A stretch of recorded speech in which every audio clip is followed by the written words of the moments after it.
Assalamualaikum warahmatullahi wabarakatuh. Alhamdulillah wa syukurillah.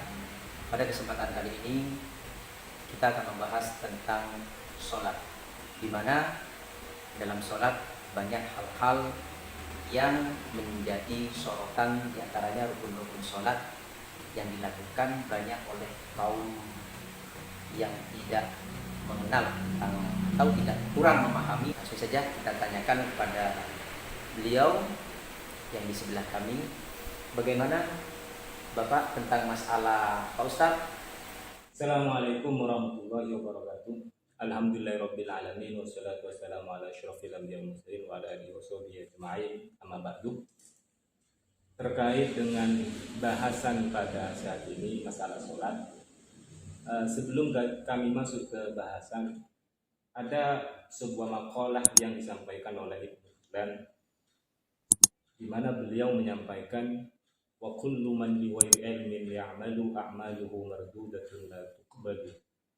Setiap orang yang melakukan amal perbuatan ibadah tanpa didasari dengan ilmunya, maka amal ibadahnya itu ditolak, tidak diterima oleh Allah Subhanahu wa taala.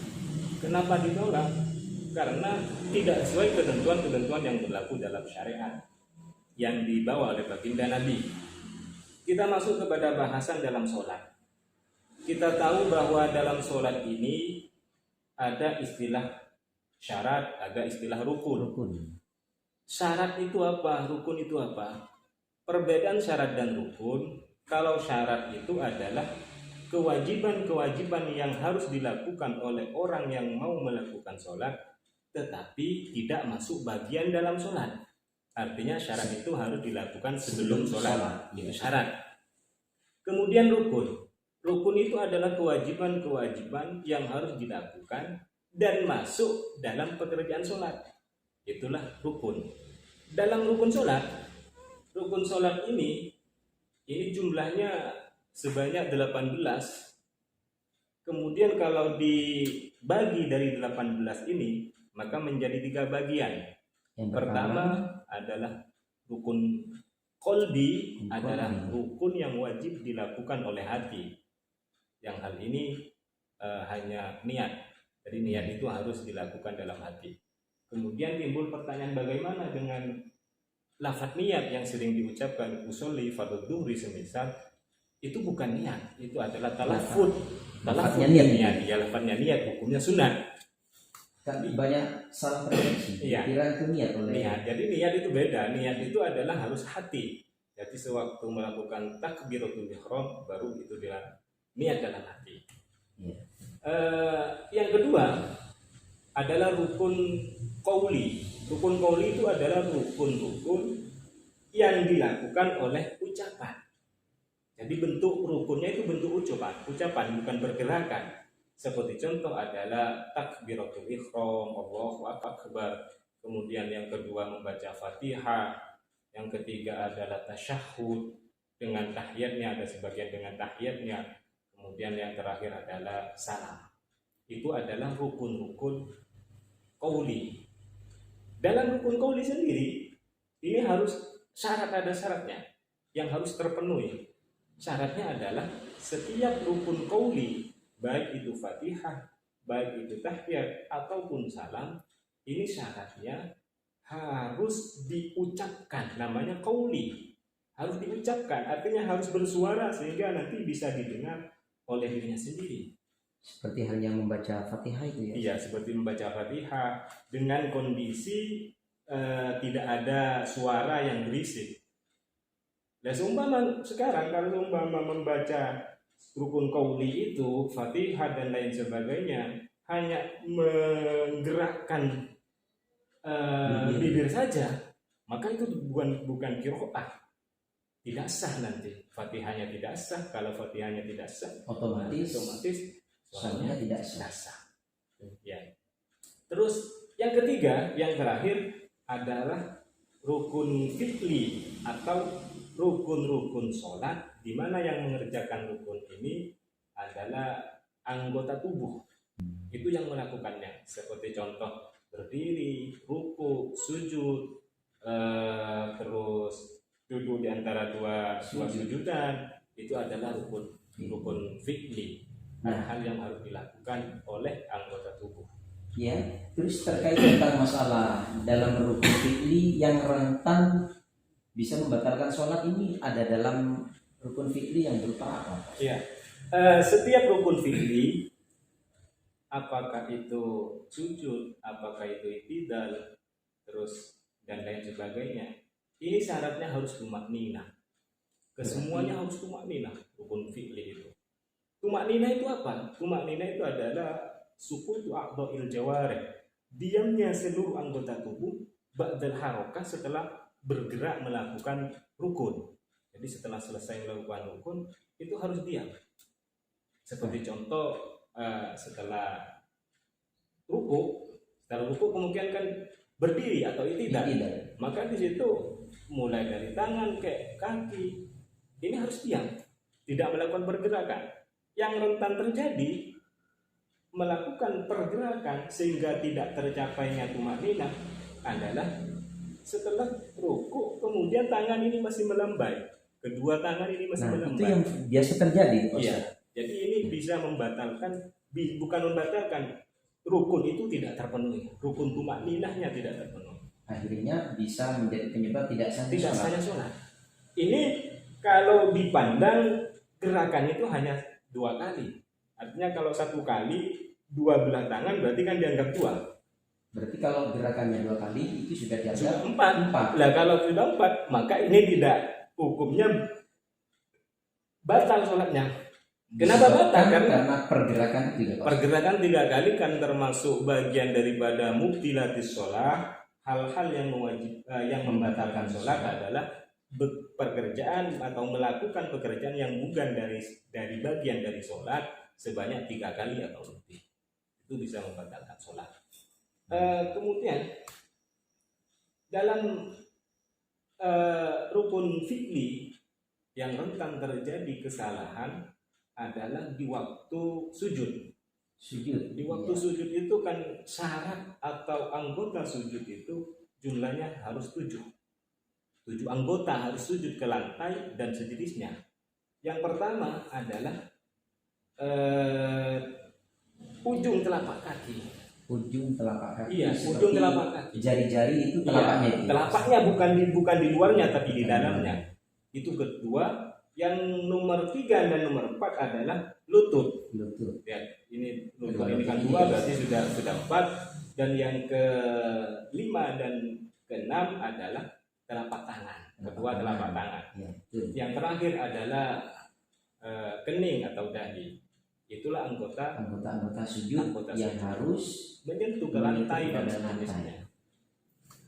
Kemudian yang banyak terjadi juga dalam masalah sujud ini, syarat dari sujud juga karena seperti yang saya jelaskan di depan, bahwa dari semua pekerjaan rukun sholat itu harus tumakninah. Kembali lagi seperti tadi, bangun dari ruku, i'tidal itu juga harus tumakninah. Dalam sujud pun itu juga harus tumakninah. Ya, tumakninah itu kan batasannya hanya sebentar, hanya dengan kadar subhanallah itu sudah dianggap tumakninah. Tidak sampai 1 detik. Tidak sampai itu. Ya, kira perkiraan 1 detik. Biqadri subhanallah. Kemudian tumakninah dalam sujud ini bagaimana? Tumakninah dalam sujud ini adalah semua anggota sujud ini yang jumlahnya 7 ini harus bersamaan. Artinya dalam tumakninah, bukan bersamaan dalam melakukannya. Enggak. Maksudnya ini pernah bersama dari 7 ini dengan kadar tumakninah. Intinya ke-7 anggota sujud itu harus ada tumakninah, diam sejenak, selebihnya seperti halnya subhanallah kadarnya, maka itu sudah dianggap tumakninah. Semua anggota tubuh berarti bersamaan. Ketika ada salah satu yang ditinggalkan dari anggota sujud, misal mengangkat dahinya, itu bisa dikatakan tidak tumakninah ya Pak? Ya, begini. Misalnya yang menyentuh waktu melakukan sujud ini yang menyentuh hanya 6 Anggaplah saya enam, berarti ya dahi tidak belum menyentuh. Belum. Karena bagian yang terakhir, kan dahi Iya. itu untutan bagian terakhir. Belum menyentuh, kemudian setelah dahi mau menyentuh, salah satu dari kaki itu diangkat. Katakanlah kaki. Iya, kaki diangkat satu, dahi menyentuh, otomatis kan 6 mas. Oh. Jadi harus bersamaan dalam waktu Iya. tumakninah. Berarti itu yang menyebabkan tidak melakukan tumakninah Tumakninah. sehingga menjadi penyebab tidak sahnya Tidak sahnya sholat karena rukun tidak terpenuhi. Syarat-syarat dari rukun itu kan tadi dijelaskan adalah harus tumakninah. Nah, ini yang juga perlu dijelaskan atau disosialisasikan kepada teman-teman atau siapa yang melihat konten ini bisa bermanfaat seperti ini. Baik Pak Ustadz, terima kasih. Mungkin bisa langsung dipraktekkan. Sebelum dipraktekkan mungkin ada dari sampean Nah, ada itu hal-hal yang masih misalnya disampaikan kepada Ustadz tadi. yang sering terjadi kalau sholat itu kakinya itu biasanya tidak sesuai dengan, tidak diapakkan kepada lantai. Iya. Itu yang sering terjadi ketika orang sholat. Berarti Ya, kenyataan- lebih-lebih sekarang lebih-lebih itu bagian bagi orang yang tidak pernah melakukan praktek yang demikian. Itu karena kalau orang yang tidak pernah melakukan menyentuhkan telapaknya kaki itu ke lantai, itu berat, sakit. berarti ada Iya. kalanya mereka yang hanya kakinya itu ditidurkan. Iya, hanya bagian ini ya, andaikan ini kaki hanya bagian ini. Padahal yang wajib itu bukan ini, tetapi yang ini. Telapak dalam telapaknya. Iya, demikian nanti. Ini nanti kalau seumpama ini kaki hanya bagian luar yang disentuhkan begini, maka hukum sujudnya tidak sah. Sehingga menjadi penyebab tidak sahnya Tidak sholat. Terus untuk gambarannya ini tidak seperti halnya jari-jari kaki untuk tidak ditampakkan, diletakkan pada lantai. Untuk ini tidak ada gambaran, Lutut. tidak ada contohnya seperti halnya jari-jari untuk diletakkan pada lantai. Tidak ada gambarannya bagaimana untuk lutut. Untuk lutut, apakah Lutut, memang apakah- harus posisi pasnya? Tidak ada. Apakah memang yang penting lutut sudah menyentuh pada lantai atau ada aturannya dalam kajian fikih? Ya, kalau lutut ini kan otomatis lutut ini mesti kalau lutut ini mesti otomatis ini kan menanggung beban dari badan, jelas ini menyentuh. Lutut. Kalau menyentuh ya jelas. Kalau kan menunggu beban karena pertama kan kaki, kemudian di sini lutut ini kan otomatis kan menyentuh karena menahan beban dari tubuh-tubuh dari yang tubuh. lain. Tetapi yang sering terjadi adalah sujud. Maksud saya adalah kening atau dahi. Dahi ini karena dahi kan kadang orang itu menyentuh, yang penting menyentuh sedikit begitu. Padahal ada anggota yang lain yang masih belum menyentuh Tidak, atau dalam posisinya. seperti gambaran yang tadi yang penanya tanyakan, apakah ada aturan menyentuh itu sebagaimana? Ini yang sering terjadi adalah dahi. Dalam kitab fikih itu digambarkan sejauh mana ukuran dahi Ya, atau yang menyentuh lain pada itu lantai. menyentuh pada lantai. Maka ukurannya di situ andaikan ada istilahnya itu kapas itu. Iya, bisa Iya, begitu, kapas. Itu andaikan diletakkan di lantai kemudian dahi itu ditempelkan, itu kapas itu ikut bisa lentur ke bawah. Bukan iya. artinya kalau hanya kapas itu tidak sampai tertekan tertekan, ya berarti itu tidak dikatakan menyentuh. Iya. Demikian. Ini tentang masalah Terus untuk seperti halnya untuk hidung itu, apakah harus sama dengan kening apa gimana? Untuk hidung harus diletakkan pada lantai apa gimana? Untuk hidung ini hukumnya sunat, artinya bukan bagian dari daripada anggota sujud ya. sujud. Tetapi hukumnya hanya sunat. Yang wajib itu adalah dahi atau keningnya yang harus ditempelkan Tadi ke lantai. yang 7 anggota itu yang sudah disebutkan. Iya. Berarti untuk masalah anggota sujud ada tadi telapak jari kaki keduanya, kemudian kedua lutut, kedua telapak tangan, dan juga dari dan akan menjadi 7. Ya. Nah, terima kasih. Itu saja Pak Ustadz yang bisa disampaikan. Ya, kita cukupkan di situ mungkin secara penjelasan saya mungkin Kita nanti praktekkan sampaikan dan saja. bisa dijelaskan apa nanti Yang terjadi. perlu, bagaimana yang benar dan bagaimana yang salah Ya. itu perlu dipraktekkan. Mari Mungkin kita bisa praktekkan. Ya, dipraktekkan bersama-sama. Nah, ini adalah posisi ruku, kemudian bangun dari i'tidal yang gerakannya sah terlebih dahulu, Pak Ustaz. Ya, saya sebelum masuk ke itu ada istilah dalam fikih itu dijelaskan bahwa termasuk perbedaan laki-laki dan perempuan itu dalam masalah ruku. Dalam masalah Ruku juga termasuk bagian. Kalau laki-laki itu kan agak keluar, tangannya kan agak keluar ya. Perempuan lebih ya. Ya, Sujudnya itu tidak seperti itu. ya, enggak langsung tidak. sama Ya, sama Allah. Nah, ini yang benar. Jadi setelah itidal nanti setelah ruku ini tangan langsung diam.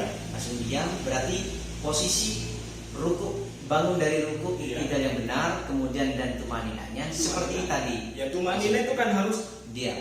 diam segala Anggota tubuh diam setelah pergerakannya.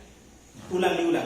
Kita kembali. Nah, Ini ruku. langsung. Kemudian sami Allah. Nah, posisi ini seperti ini, diam seperti ini sudah melakukan tumanina. Ini yang kemudian yang salah juga. Yang salah ini adalah yang sering terjadi. Ini tangan ini biasanya masih melambaikan. Kemudian melambaikan tidak diam sebentar langsung ruku. Ini yang menyebabkan Langsung tidak terjadinya tumanina. Tumanina ya langsung. Coba. Kita praktekkan ya. Tangan bergerak nanti. Ya betul. Sudah langsung. Nah, ini batal. Pergerakan yang seperti tadi itu yang menyebabkan batalnya sholat. Ini kalau pergerakan yang seperti ini, pertama kalau setelah ruku kemudian masih melambaikan berarti tidak terjadi tumanina. Tidak terjadi tumanina. Kalau ini dilakukan sampai 2 kali berarti 2 jumlahnya 4 itu fi'lun kasir. Ya. Melakukan pekerjaan yang banyak 3 lebih berarti itu termasuk membatalkan kepada sholat.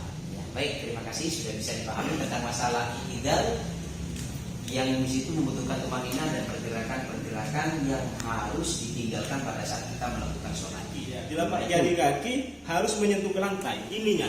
Berarti ini sudah menyentuh ke lantai. Ini yang benar seperti ini kalau posisi sujud Pak Ustaz. Posisi sujud. Kemudian yang terakhir adalah dahi. Ini yang benar. Yang benar. Baik, Kemudian mohon kita praktekkan yang salah. yang salah. Nah, sekarang kita praktekkan yang salah. Praktekkan yang Silakan salah. sujud kembali Pak Ustaz. Nah, Ah, ini yang salah posisi ini posisi ruku sujud sujud. yang salah. Ini anggota syarat daripada ruku sujud, anggota sujud itu adalah ini harus menyentuh yang di sini. Ternyata ini tidak menyentuh ya Pak Tidak Ustaz, ya? menyentuh, maka ini kalau demikian ini sujudnya tidak dianggap. Berarti sholatnya tidak sah Karena jika sujud seperti ini Pak Ustaz. Tidak sah sholatnya. Ini sering terjadi. Iya, Yang betul, demikian Pak Ustaz. sering terjadi. Perlu disosialisasikan hal yang seperti ini agar bisa ibadah dengan benar pada saat Benar. sujud sehingga sholatnya menjadi sah. Ya. Ya, Terima kasih. Ini hanya seperti ini saja. Baik, silakan Pak Ustaz. Itu masalah sujud, itidal sudah dijelaskan. Terima kasih Pak Ustaz. Ya, sebelum Waktunya. kita penutup, sebelum kita akhiri ada penutup dari saya Ya. bahwa sholat itu kan ada 2 tinjauannya. Pertama adalah sah, yang kedua adalah mendapat pahala atau tidak. Jadi pertama adalah sah, kedua adalah mendapat pahala. Ada sholat itu sah, Tapi tidak mendapat pahala. Ini seperti contoh, sholatnya itu benar, dilakukan dengan benar, tapi sholatnya riya. Karena begini itu sah. Tetapi masalah kewajiban sudah terpenuhi, tetapi tidak mendapatkan pahala. Ada yang tidak sah, tidak mendapatkan pahala. Jadi kalau sudah tidak sah, otomatis tidak mendapatkan pahala. Apa yang sholat yang tidak sah? Ya kalau memang seumpama dari syarat lebih-lebih rukun ini tidak terpenuhi, maka sholatnya tidak sah. Tidak. Sangat disayangkan orang-orang yang seakan-akan khusyuk mendahulukan kehusyuannya, sementara kesahannya ini tidak. Syarat-syaratnya masih belum bekerja, kita rukun yang belum dikerjakan dengan benar sehingga menjadi penyebab terjadinya tidak sahnya sholat. Seperti itu Pak Ustaz. Demikian dari kami, kurang lebihnya mohon maaf. Wassalamualaikum warahmatullahi wabarakatuh. Terima kasih kami sampaikan kepada Pak Ustaz yang sudah menjelaskan panjang lebar terkait tentang masalah keabsahan sholat yang mana di dalamnya ada rukun yang harus dilakukan dengan benar seperti tadi yang praktek sudah kita jelaskan berikut dengan yang benar, kemudian yang salah juga sudah kita sampaikan. Mudah-mudahan apa yang sudah disampaikan oleh Pak Ustaz dan yang dipraktekkan tadi bisa bermanfaat bagi teman-teman yang sudah menyimak atau menonton konten ini. Mudah-mudahan bermanfaat khusus kami semuanya, jangan sampai berhenti sampai di sini saja. Mari kita mengkaji ulang, mengkaji apa yang masih belum disampaikan, diketahui oleh masyarakat terkait tentang masalah ibadah yang tadi sangat penting. Ini perlu